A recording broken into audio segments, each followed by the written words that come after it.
Assalamualaikum warahmatullahi wabarakatuh. Good morning, ladies and gentlemen. Let me introduce myself. My name is Fevilian Sari, and my friend is Eni Setiawati. In this occasion, we'll explain about our article. Here, I will show you about our PowerPoint. So here, our title is Internationalization of Primary Education in Indonesia. Okay, so for the next is why we choose this title, because nowadays the education cannot be separated from the topic of globalization that must be responded very quickly. Meanwhile, education has become a necessity for every citizen, including in Indonesia.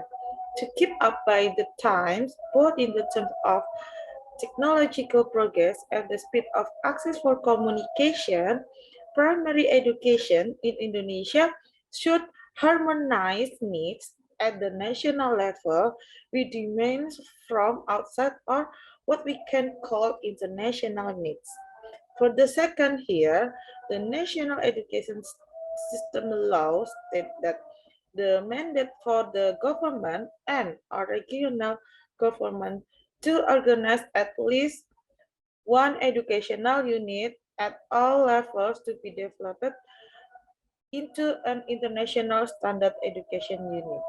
Yeah, it is based on Article 50, line 3. Next is based on UNESCO 2008, it states that education must be described national aspiration, while globalization gives tremendous pressure on the curriculum system. If it relates to the low literacy skill of students in Indonesia, it is based on PISA results that include scientific literacy and mathematical literacy. It can be found that one of the causes of the low result is the curriculum that has not addressed national aspiration and international demands.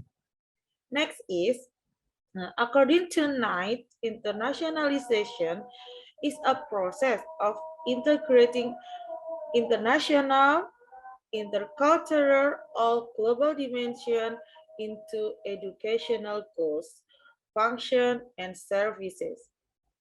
Next is, therefore, in this article, we discuss and examine the literature on primary education governments and the policy as well as on the international of education.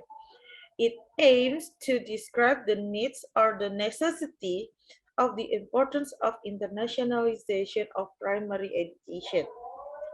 Moreover, it describes Indonesian challenges in the internationalization of primary education and strategies for internationalization.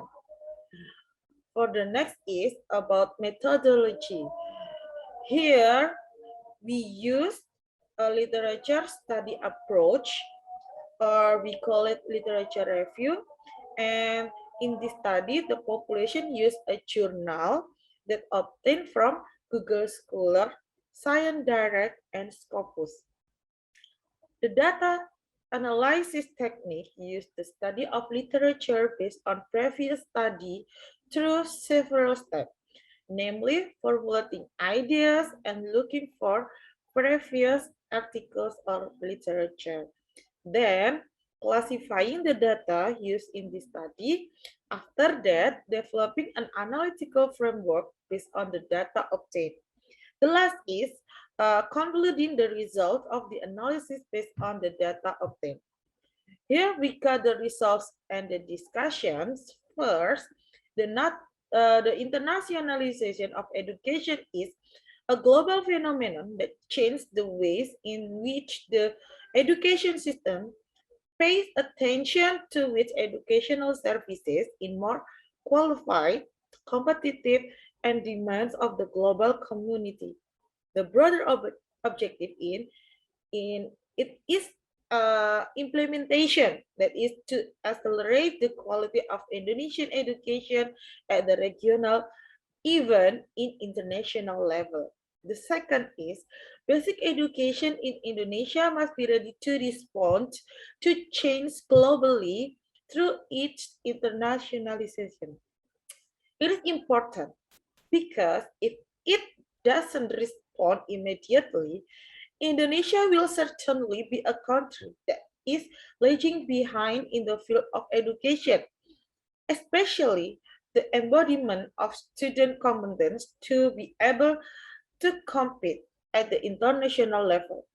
In addition, the structure of political opportunities place limits on political activity or stimulate changes.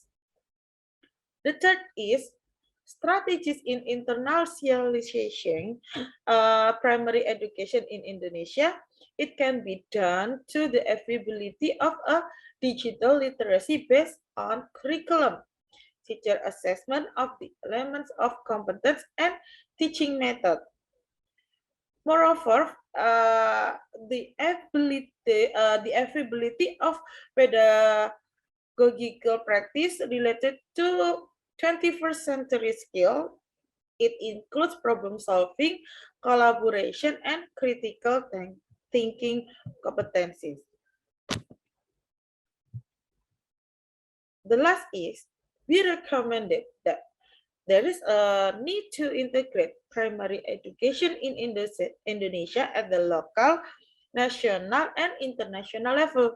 The next is, the government and our local government in Indonesia must provide opportunities, especially at primary education level, to organize internationalization, so the permits are not difficult to implement.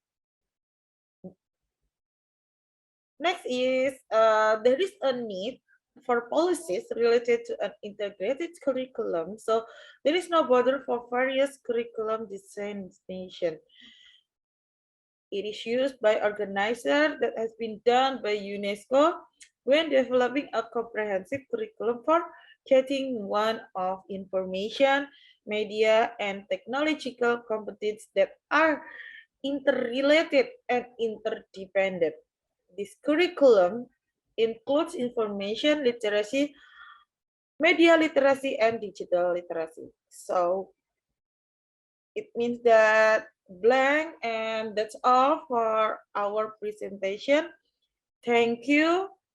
Let me finish. Wassalamualaikum warahmatullahi wabarakatuh.